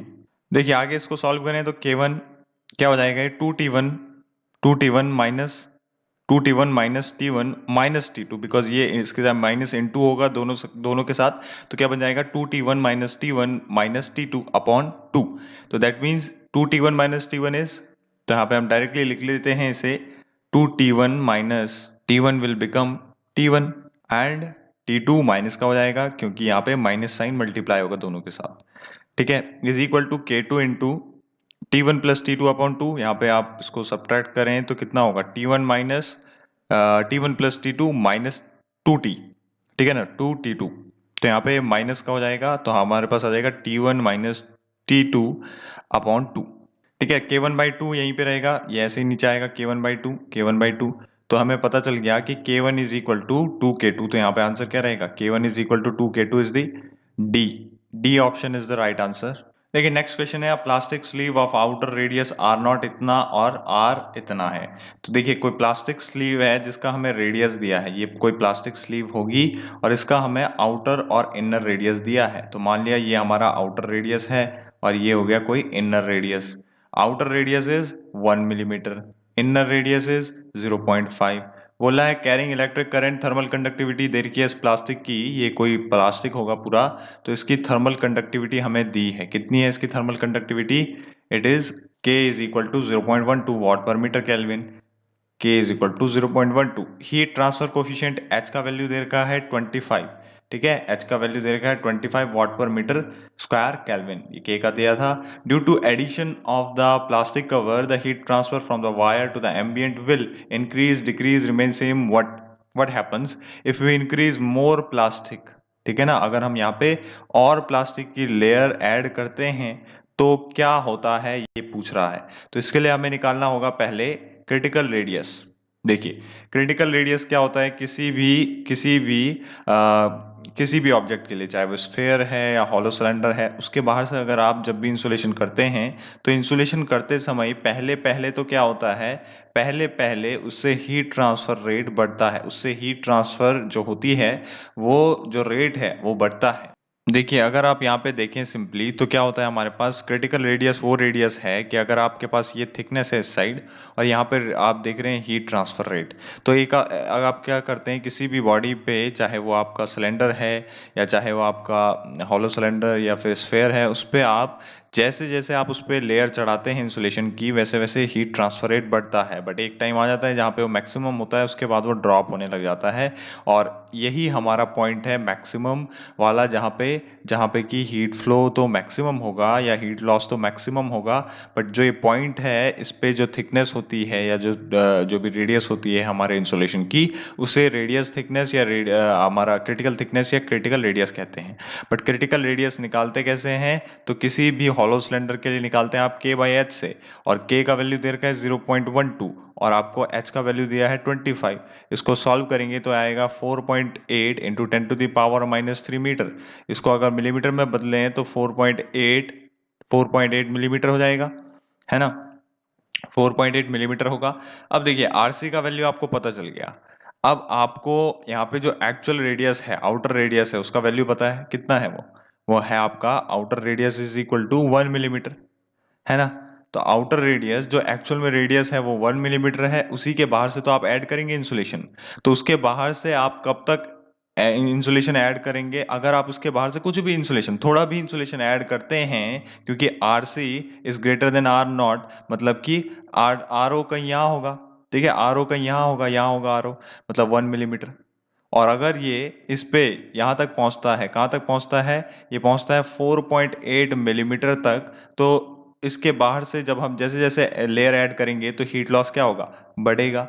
और उसके एक टाइम बाद जब ये मैक्सिमम पहुंच जाएगा 4.8 तक, उसके बाद वो क्या करेगा, हीट लॉस डिक्रीज होगा। ठीक है, तो इसके बाद इसको दो फेज देखने को मिलेंगे यहाँ पे। एक तो क्या होगा, हीट लॉस आपका बढ़ेगा और फिर आपका हीट लॉस क्या होगा, डिक्रीज होगा। तो यहाँ पे हम बोल सकते हैं कि हाँ, तो अगर वो सिर्फ और सिर्फ एक ही फेज की, क्योंकि यहाँ पे अगर ये लिखता कि फर्स्ट इंक्रीजेस देन डिक्रीजेस तो हम उसको आंसर सही करते, बट इसने यहाँ पे सिर्फ और सिर्फ इंक्रीज लिखा है तो हम इसको इंक्रीज को भी सही करेंगे। ठीक है, क्योंकि सेम तो रहता नहीं है, डिक्रीज तो करता नहीं है और ना ही जीरो रहता है, पहले इंक्रीज करता है। बट यहाँ पे इसने ठीक 1 मिलीमीटर के बाद पूछा कि 1 मिलीमीटर के बाद क्या होगा, तो यहाँ पे हीट लॉस क्या होता है, इंक्रीज होता है, simple. One-dimensional steady-state heat conduction takes place through a solid whose cross-sectional area varies linearly in the direction of heat transfer. Assume there is no heat generation in the solid and the thermal conductivity of the material is constant and independent of temperature. The temperature distribution in the solid is one dimensional steady state में heat conduction हो रहा है, कोई भी आप heat generation नहीं ले रहे हैं, तो आप लिख सकते हैं D by D X of minus K A D T by D X is equal to zero. ठीक है, क्योंकि यहाँ पे कोई भी आप हीट जनरेशन नहीं ले रहे। इसी को अगर आप डिफ्रेंशिएट करें तो आपको मिलेगा minus K A D T by D X is equal to C1। A is equal to C X plus B. किसका इक्वेशन है ये? लीनियर वेरिएशन का। और यहाँ भी आपको कुछ ऐसा ही देखने को मिल रहा है, लीनियर वेरिएशन देखने को मिल रहा है। बट ये हमें पूछ रहा है कि यहाँ पे जो टेम्परेचर डिस्ट्रीब्यूशन है सॉलिड में वो कैसे होता है। तो हम यहाँ पे dt का इंटीग्रेशन करते हैं 1 से लेकर 2 तक, और हमें मिलता है 1 से लेकर 2 तक इंटीग्रेशन ऑफ -c1, ठीक है, -c1 के सी एक्स प्लस, जरूरी नहीं आप यहाँ पे माइनस लें या प्लस लें, जरूरी नहीं है, बट मैंने जस्ट ले लिया है। इसको आप लिख लें T2 minus T1 is equal to -c1 के, इसका अगर आप करते हैं इंटीग्रेशन तो ये क्या बन जाएगा? लॉग में बनेगा, और ये आ जाएगा आपका CX2, लिमिट जब चढ़ेगी इस पे तो CX2 plus B upon CX1 plus B, and that is the equation of logarithmic temperature distribution. तो यहाँ पे हम बोल देते हैं कि ये लॉगरिथमिक होता है, ठीक है। आपको वैसे भी ये याद करना है, जरूरी नहीं कि आप हर बार सॉल्व करें, आपको ये याद होना चाहिए। देखिए नेक्स्ट क्वेश्चन है, a long glass cylinder of inner diameter इतना, आउटर डायमीटर इतना, carries hot fluid inside if the thermal conductivity of a glass is इतना, इफ थर्मल रेजिस्टेंस इतना, द थर्मल रेजिस्टेंस कितना होगा? ठीक है, तो thermal resistance per unit length of the cylinder is, क्या क्या दिया है? आउटर इनर डाया दिया है RI 0.03 metre, RO outer dia 0.05 metre, carries hot fluid inside if the thermal conductivity is 1.05। तो हमें बताइए कि थर्मल रेजिस्टेंस कितना होगा। देखिए थर्मल रेजिस्टेंस आपको पता होगा, सिंपली किसके लिए पूछ रहा है? किसी सिलेंडर के लिए पूछ रहा है। तो आपको पता होता है आरटीएच का फॉर्मूला, जैसे कि हमने यूज किया था ln R2/R1, ठीक है, R2/R1, R2 is greater then R1, that means RO/RI, ठीक, 2 पाई ln 2 पाई KL, ठीक है, 2 पाई के एल या 2 पाई एल के, कुछ भी। तो यहाँ पे जस्ट आपको ये रखना है, लेंथ पर यूनिट है तो इसको आप 1 रखिएगा, और इसको फर्दर सॉल्व करिएगा तो आपके पास आंसर आएगा 0.077, ठीक है। इसको सॉल्व करना है बस आपको। यहाँ पे कितना हो जाएगा ये? ln 5/3, ठीक है, बाई 2 पाई इंटू एल तो 1 ले लिया, के कितना है? 1.05। बस इसको सॉल्व करना है आपको। Consider a long, next question है, consider a long cylindrical tube of inner dia and outer dia RI/RO respectively, length L and thermal conductivity K, its inner and outer surface are maintained at इतना इतना temperature, TI is greater than TO, assuming one, हाँ ठीक है। तो ये पूछ रहा है हमें कि थर्मल रेजिस्टेंस किसी वॉल के ट्यूब के लिए क्या होता है। तो हमें पता है, अभी अभी हमने लिखा है, क्या होता है? क्या होता है? RI/RO या RO/RI, सिंपल, बट सही है, ठीक है, सही है। C is the right answer. Hollow cylinder, hollow cylinder के लिए पूछ रहा है, अगेन वही सेम सब कुछ। तो ln R2/R1 2 पाई के एल, 2 पाई के एल ऐसा नहीं है, के एल ऐसा है, तो यहाँ पे B is the right answer, ठीक है, बी सही रहेगा। ये एक और फॉर्मूला है, ठीक है, मतलब इसको आप निकाल सकते हैं। यहाँ पे इंपॉर्टेंट क्वेश्चन भी है, a cylinder rod of length इतना है, डायमीटर दे रखा है, L is greater then D, मतलब जो लेंथ है वो डाया से बड़ी है, ठीक है। कोई सिलेंडर रॉड बोल रहा है, इस तरीके से हमने मान लिया, ठीक है, ऐसे ही बना लेते हैं। कोई एक रॉड है, कोई एक रॉड है, क्या बोल रहा है? एंड थर्मल कंडक्टिविटी K1 है, इसकी K1 है, it is joined with another, another rod के साथ उसको ज्वाइन कर दिया भाई, ज्वाइन कर दिया हमने इसको किसी दूसरी रॉड के साथ। आइडेंटिकल डायमेंशन, सेम डायमेंशंस हैं, ठीक है, but thermal conductivity changes to K2 to form a, ठीक है, सेम डायमेंशन है, मतलब लेंथ जो थी वो लेंथ L ही है, और टोटल लेंथ कितनी हो गई भाई? 2L हो जाएगी। और यहाँ पे डाया कितना है? डाया D था तो D ही रहेगा। The heat transfer in radial direction and contact resistance are negligible. Heat transfer in radial direction मतलब one dimensional heat direction, one dimensional heat conduction देख रहे हैं आप, सॉरी हीट ट्रांसफर देख रहे हैं आप, और यहाँ पे contact resistance is negligible. The effective thermal conductivity of the composite rod बताइए, इफेक्टिव थर्मल कंडक्टिविटी। देखिए सिंपल, रेजिस्टेंस देखें तो ये है पहला, दूसरा ये है, आप लिख सकते हैं आर थर्मल इक्विवेलेंट, ठीक है ना, thermal resistance, equivalent thermal resistance is equal to R1 plus R2। Now you know one thing कि यहाँ पे अगर आप R को देखें तो यहाँ पे आप लिख सकते हैं कि R जो होगा उसको हम क्या लिख सकते हैं? आपको पता है कि Q is equal to Q is equal to D T by R, है ना, Q is equal to D T by R. तो अगर हमारे पास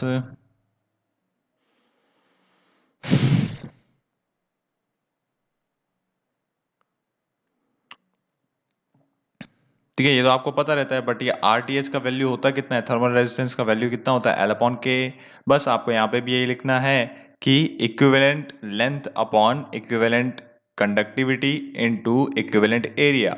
इक्विवेलेंट एरिया, एरिया सबके लिए सेम है भाई, एरिया सबके लिए सेम है, चाहे वो ये है या पूरा आपका इक्विवेलेंट है, ठीक है, पूरा है तब भी ए ही रहेगा। तो यहाँ पे आप क्या कर सकते हैं, यहाँ पे आप लिख सकते हैं कि इसको आप लिखेंगे L1 अपॉन के वन ए सेम है तो ए कैंसिल हो जाएगा और इसका ए भी कैंसिल हो जाएगा, ठीक है, इसका ए भी कैंसिल हो जाएगा। अब देखिए आपको पता है कि इक्विवेलेंट लेंथ है, इक्विवेलेंट लेंथ आपको पता है इसकी टोटल कितनी है, 12।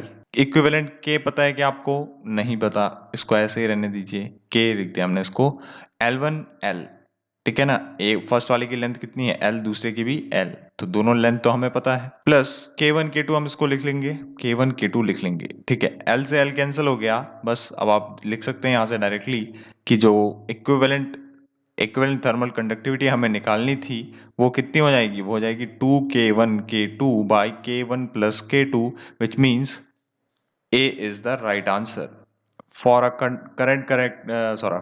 नेक्स्ट क्वेश्चन है, सॉरी यहाँ पे देखेंगे, for a current carrying wire इतना 20 millimetre dia expose to air H is equal to, ठीक है, हीट ट्रांसफर कोफिशिएंट दे रखा है आपको, maximum heat dissipation occurs when thickness of इतना।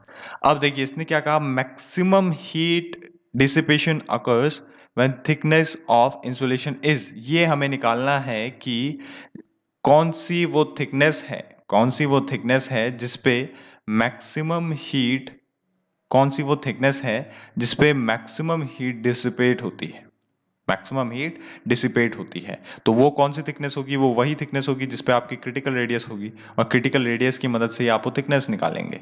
तो इतना क्लियर है, तो यहाँ पे आपको सिंपल पता है, क्या क्या पता है आपको, कि किसी करंट कैरिंग वायर के लिए उसका डायमीटर है 20 मिलीमीटर, उसका डायमीटर कितना है 20 मिलीमीटर। अच्छा, एच का वैल्यू कितना है, एच का वैल्यू उसके लिए है 20, मैक्सिमम हीट डिसिपेशन अकर्स।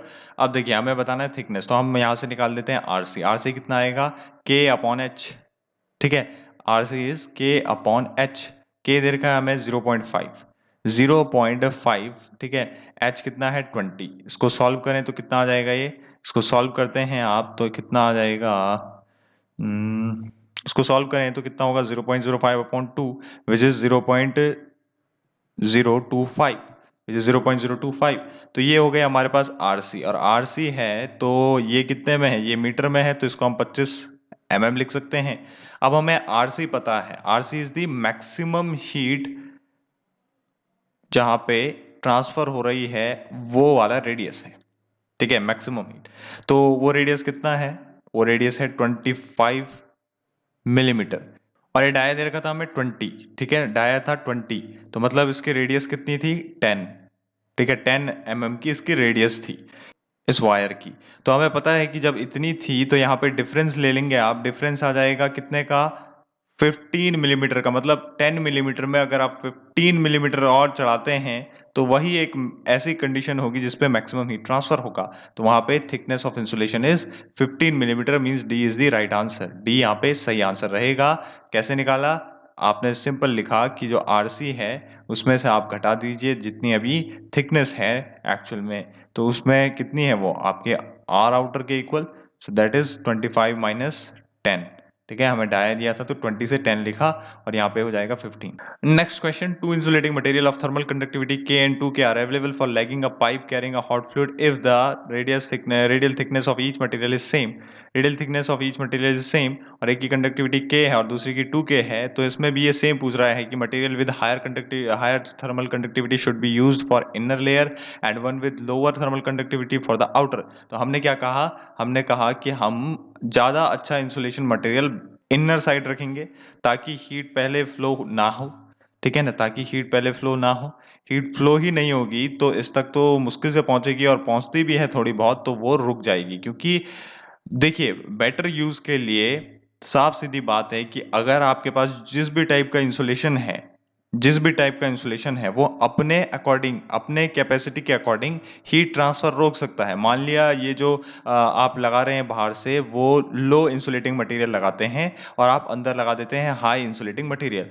तो ये कुछ कम हीट रोकेगा, जैसे कि ये रोकेगा 20 किलो जूल, ठीक है ना? 20 किलो जूल पर सेकंड मान लिया ऐसे ही, ठीक है?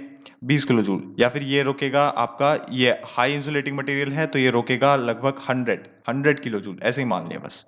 तो अगर ये 100 रोक रहा है और ये 20 रोक रहा है, तो यहाँ पे ये जो 100 है, 100 जो है, ये क्या करेगा, यहाँ कुछ ना कुछ हॉट फ्लूइड होगा या हॉट चीज़ होगी और उससे हीट जाएगी यहाँ से यहाँ तक। तो इतना जो 100 किलो जूल को ये रोक रहा है, और अगर यहाँ पे मान लिया 120 है, 120 है, 140 है, तो यहाँ तक कुछ ना कुछ पहुँचेगा। यहाँ तक मान लिया पहुँच जाता है आपका, कुछ कम ही पहुँचेगा, क्योंकि 100 तक की कैपेसिटी इसमें है और 100 से ज़्यादा भी है तो 100 तक की है लगभग। तो 20 को ही छोड़ेगा मैक्सिमम। अब 20 तक की इसको झेलने की कैपेसिटी है तो बेटर है।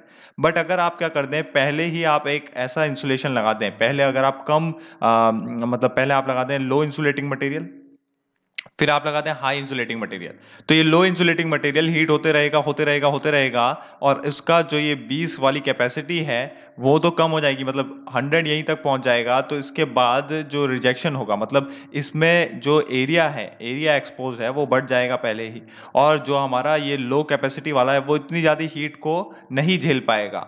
तो वो काम करना बंद कर देगा। ऑब्वियस सी बात है, उसका कुछ काम नहीं है। उल्टा वो क्या करेगा, हीट को फ्लो करेगा, एरिया बढ़ा देगा, एरिया एक्सपोज बढ़ा देगा, जिसके कारण यहाँ पे इस वाले हाई इंसुलेटिंग मटेरियल से कुछ ना कुछ हीट रिजेक्ट हो सकती है, मतलब वो बेटर परफॉर्मेंस नहीं देगा। ठीक है, तो यहाँ पे बिल्कुल क्लियर होना चाहिए आपको कि material with lower thermal conductivity मतलब सेकंड ऑप्शन देखें तो लोअर थर्मल कंडक्टिविटी मतलब जिसका जो लोअर थर्मल कंडक्टिविटी मतलब जो हीट को कम से कम ट्रांसफर करेगा, कम से कम ट्रांसफर करेगा, इसका मतलब वो अच्छा इंसुलेशन है। तो आप material with lower thermal conductivity कहाँ पे लगाएंगे, अंदर से लगाएंगे, और बाहर से क्या लगाएंगे, बाहर से आप लगाएंगे हायर थर्मल कंडक्टिविटी वाला जो लेस insulating material होगा। तो B option is the right answer. Next question, it is proposed to coat a 10 millimeter diameter wire with enamel band K is equal to इतना to increase heat transfer with air if the air side heat transfer coefficient is 100 watt per meter square Kelvin, the optimum thickness of enamel band should be। तो कोई हमारे पास यहाँ पे enamel paint हम लगा देते हैं, कहाँ पे लगाते हैं, किसी भी डायमीटर वायर के, किसी भी 1 मिलीमीटर डाया वाली वायर के, 1 मिलीमीटर डाया वाली वायर है, और उसके बाहर से हमने क्या लगाया, इनेमल पेंट लगाया, ताकि इंसुलेशन हो। तो हमें ये बताना है कि optimum thickness of enamel paint should be, heat transfer के लिए जो भी हमारे पास, to increase heat transfer with air, ठीक है, तो हमें वो मैक्सिमम हीट ट्रांसफर के लिए रेडियस निकालना है, मतलब वो रेडियस कितना होगा जिसपे मैक्सिमम हीट ट्रांसफर होगी, दैट इज आरसी। तो आरसी निकालना है, तो RC is equal to k upon H. This is what हमारा सिलेंडर है, तो के अपॉन एच होगा, 2 के upon H is for sphere. तो यहाँ पे के अपॉन एच इज 0.1 अपॉन 100, ठीक है ना, 0.1 upon 100, that means it is 1 mm। देखिए, तो यहाँ पे हमें आरसी का पता चल गया कि मतलब मैक्सिमम जो रेडियस है जिस पे हीट ट्रांसफर होगा, हम चाहते हैं कि इनेमल पेंट के जरिए क्या हो, यहाँ पे मैक्सिमम हीट ट्रांसफर हो, किसके साथ, एयर के साथ, to increase heat transfer with air. इसीलिए हम यहाँ पे इनेमल लगा रहे हैं, यहाँ पे इंसुलेशन के लिए नहीं लगा रहे। तो इंसुलेशन के लिए नहीं लगा रहे, तो आपका जो आरसी का वैल्यू है, मतलब आरसी का वैल्यू कितना है, 1 मिलीमीटर, मतलब यहाँ से लेकर अगर आप 1 मिलीमीटर तक जाते हैं, तो वहाँ पे तक अगर आप इस इनेमल पेंट को लगाते रहें, तो वहाँ पे क्या मिलेगा आपको, वहाँ पे आपको मैक्सिमम हीट ट्रांसफर मिलेगा। ठीक है, तो यहाँ पे इसकी जो ऑप्टिमम थिकनेस है कितनी होनी चाहिए, इनेमल पेंट की पूछ रहा है, तो इनेमल पेंट की कितनी होनी चाहिए, यहाँ से लेकर यहाँ तक, तो यहाँ से यहाँ तक तो हमें पता है कितना है, टोटल हमें पता चल गया, total is 1 millimetre, that is R C. And हमें पता है कि पहले से 1 मिलीमीटर का डाया था तो 0.5 था, तो मतलब 1 माइनस 0.5 mm होगा, 1 माइनस 0.5 mm होगा, और इसका आंसर रहेगा B. B is the right answer, 0.5 mm। With an increase in the thickness of insulation around a circular pipe, heat loss surrounding due to, देखिए सेम क्वेश्चन यहाँ पे repeat हो गया है कि अगर आप इंक्रीज करते हैं थिकनेस ऑफ इंसुलेशन को किसी भी सर्कुलर पाइप के अराउंड, तो वहाँ पे हीट लॉस जो है, कहीं रिपीट तो नहीं हो गया, अच्छा रिपीट नहीं है, ये यहाँ पे रिपीट हो गया, तो with an increase in the thickness of insulation around a circular pipe, heat loss to surrounding due to conduction के कारण डिक्रीज होती है हीट लॉस, और कन्वेक्शन के कारण इंक्रीज होता है, क्योंकि वहां पे रेजिस्टेंस की बात कर रहे हैं ये। अब देखिए नेक्स्ट क्वेश्चन है 10 millimeter diameter electric conductor is covered by an insulation of 2 millimeter thickness. The conductivity of the insulation is 0.08 watt per meter Kelvin and the convection coefficient at the insulation surface is इतना addition of heat further insulation of the same material will, इसके लिए भी आपको RC निकालना होगा। RC कैसे निकालते हैं? K by H से, K by H से। K कितना है? K is given to you 0.08 and H is coefficient at insulation 10, तो कितना आ गया 8 mm। अब देखिए 8 mm आ गया। अब आपको क्या दे रखा है? 10 millimetre diameter electric conductor. 10 millimetre का आपका क्या है? वायर का अपना डाया है 10 मिलीमीटर का, सिंपल। 2 मिलीमीटर की आपने थिकनेस ऐड करी इंसुलेशन की, ठीक है, 2 मिलीमीटर की आपने ऐड करी थी, तो ये आपका है 2 मिलीमीटर की थिकनेस आपने ऐड करी, मतलब ये कितना बन गया? 7 मिलीमीटर बन गया था रेडियस, ठीक है। 2 मिलीमीटर की जब आपने थिकनेस ऐड करी तो 5 प्लस 2 इज 7, तो आपके पास जो ये आउटर डाया बना ये कितना बना? 7 मिलीमीटर का बना। तो अब 7 मिलीमीटर के बाद अगर आप फर्दर और ज्यादा आउटर रेडियस को बढ़ाते हैं इंसुलेशन की, तो क्या होगा? Heat loss will increase, heat loss will increase, but after a certain period of time when we reach at this thickness 8 mm at which maximum heat transfer will occur, after that heat transfer will reduce, heat transfer, that is heat loss to the surrounding will reduce, so we can say first increases, ठीक है, first increases and then decreases, है ना। हमें पता है कि maximum is at 8 millimetre, उससे पहले हम हैं यहाँ पे 7 मिलीमीटर पे, 7 mm पे, तो 7 mm पे क्या होगा? 7 mm पे हीट ट्रांसफर क्या होगा? बढ़ेगा, धीरे धीरे बढ़ेगा, और 8 पे मैक्सिमम होगा, और उसके बाद क्या होता है? ड्रॉप होने लग जाता है। क्यों? क्योंकि यहाँ पे आरसी है, आरसी के बाद ड्रॉप होता है, और आरसी से पहले आपका क्या होता है? इंक्रीज होता है हीट ट्रांसफर या heat loss. Next question, which one of the following configuration has the highest fin effectiveness? ठीक है, तो यहाँ पे आपके पास वही क्वेश्चन है, तो इसमें क्या हो जाएगा? Thin closely spaced fins, thin widely spaced fin, thick widely spaced fin, या थिक क्लोजली, तो यहाँ पे क्या रहेगा? Thin closely spaced fins. A is the right answer, ठीक है, A is the right answer. Next question, the heat transfer process between body and its ambient is governed by an internal conductive resistance and external convective resistance.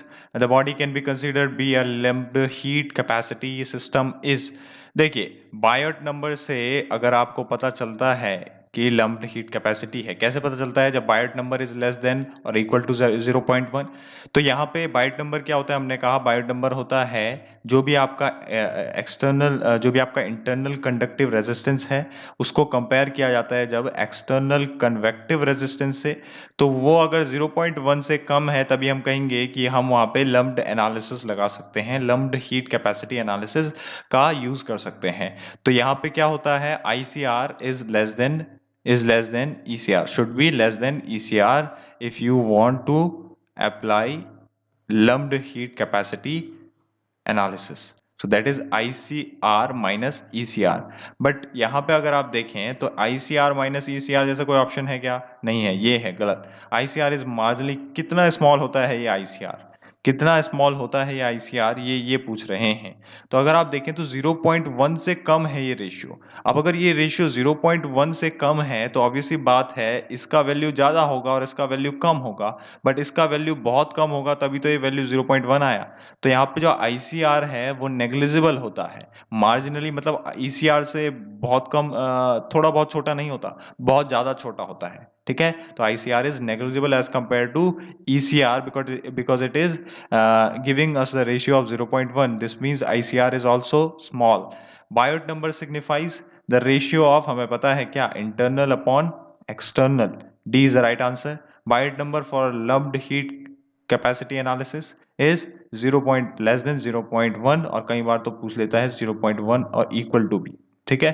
तो ये यहाँ पे A is the right answer. A spherical steel ball of 12 mm dia initially at 1000 Kelvin and it is to slowly cooled in a surrounding, ठीक है ना, cool की जा रही है 300 केल्विन वाले सराउंडिंग में। The heat transfer coefficient between the steel ball and the surrounding is इतना, और हमें दे रखा है थर्मल कंडक्टिविटी ऑफ स्टील, तो हमें ये बताना है the temperature difference between the centre and the surface of the steel ball is. देखिए इसके लिए भी आप क्या करेंगे, यहाँ पे आप बायोट नंबर से निकालेंगे। क्या निकालेंगे, आपको पता है बायोट नंबर क्या होता है, convective conductive upon convective. Conductive के लिए रेजिस्टेंस क्या होता है, कंडक्टिव के लिए रेजिस्टेंस क्या लेते हैं, L upon K A, and उसके लिए 1 upon H A.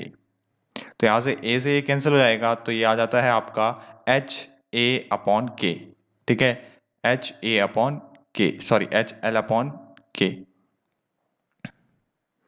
H L upon के। तो यह आ जाता है एच एल अपॉन के। तो एल होता है एलसी, एलसी का वैल्यू कैसे निकालते हैं, एलसी का वैल्यू निकालते हैं आप कि जितना आपका वॉल्यूम है अपॉन एरिया, सरफेस एरिया। तो यहाँ पे आ जाता है आपका एलसी का वैल्यू आप निकालते हैं इस स्टील बॉल के लिए कि उसका वॉल्यूम कितना है और सरफेस एरिया कितना है।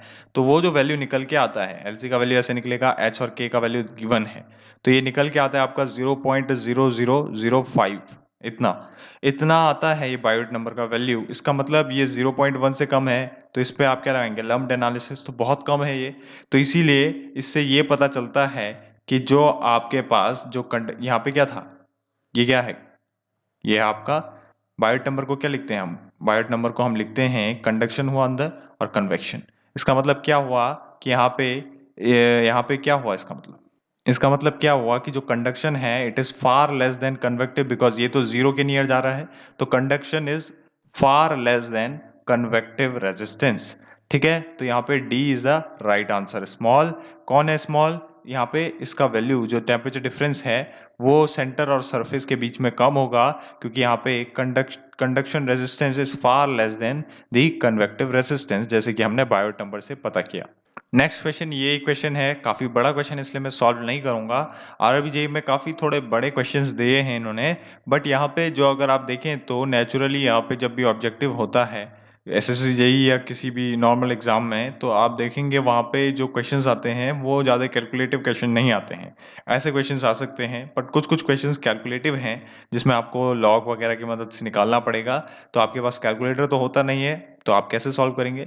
तो इसीलिए यहाँ पे जो क्वेश्चंस हैं वो ऐसे क्वेश्चंस नहीं आते, ये थोड़े बड़े क्वेश्चंस हैं। बट फिर भी आप समझ लें कि यहाँ पे क्या दे रखा है, हमें स्टील बॉल दे रखा है जिसका डायमीटर 60 है, बोल रखा है कि it is in thermal equilibrium at वो इतने टेम्परेचर पे, वो भी फर्नेस में, and it is suddenly removed from the furnace and cooled in ambient temperature of 30 degree centigrade. H का वैल्यू दे रखा है, रो का वैल्यू दे रखा है, सी का वैल्यू दे रखा है, ठीक है, सी का स्पेसिफिक हीट, एंड दे रखा है कि the time required in second, 2 seconds में निकालना है time to cool the steel ball in air from इतना तो इतना। तो टाइम वाला फॉर्मूला आपको पता होगा कि जहाँ पे टाइम भी आ जाता है एच टी करके, तो यहाँ पे आप फॉर्मूला लिखते हैं T I minus T O upon T I minus T O, ठीक है, आप इसको टी भी लिख सकते हैं। आप यहाँ पे इसको बस टी ही रहने दें, टी ही रहने दें आप इसको, ताकि आपको समझ में आए कि ये हमारा टी ही है, ठीक है ना। ठीक है, तो ये हमारे स्टील बॉल का टेम्परेचर है, ठीक है, स्टील बॉल का टेम्परेचर है 430, और ये हो गया हमारे पास, ये हो गया हमारे पास टी आउटर जो 30 हो जाता है, ठीक है। तो इसको जब कूल किया जाता है तो ये 30 डिग्री सेंटीग्रेड हो जाता है, तो इसको हम लिखेंगे 30 डिग्री सेंटीग्रेड, और ये हो गया हमारा कितना, 430 डिग्री सेंटीग्रेड, क्योंकि यहाँ पे बताया गया है कि इसका टेम्परेचर इतना, इतने से इतना हो जाता है। और यहाँ पे अगर आप देखें तो मैक्सिमम टेम्परेचर 1030 लेंगे आप, और यहाँ पे आप लेंगे 30, ठीक है, 30 लेंगे, ठीक है। तो यहाँ पे आपको बस ये वैल्यूज रखनी है, ठीक है, और इज इक्वल टू क्या करना है, ई इज इक्वल टू, आपको अगर फॉर्मूला बताओ, इंपॉर्टेंट नहीं है ये, बट फिर भी मैं आपको बता रहा हूँ, C H T upon rho C L, ये एल सी है, ये वही एल सी है जिसमें हम वॉल्यूम अपॉन एरिया लेते हैं। यहाँ पे क्या लिखेंगे, यहाँ पे भी हम एल सी लेंगे, मैं अगर आपको बता दूं तो वी अपॉन ए लेंगे, ठीक है। और वी कितना रहेगा, इसके लिए वॉल्यूम किसका ले रहे हैं, स्टील बॉल का ले रहे हैं, तो कितना ले लेंगे, डायरेक्टली आप लिख सकते हैं pi d cube by 6 into pi d square, that is the area, surface area.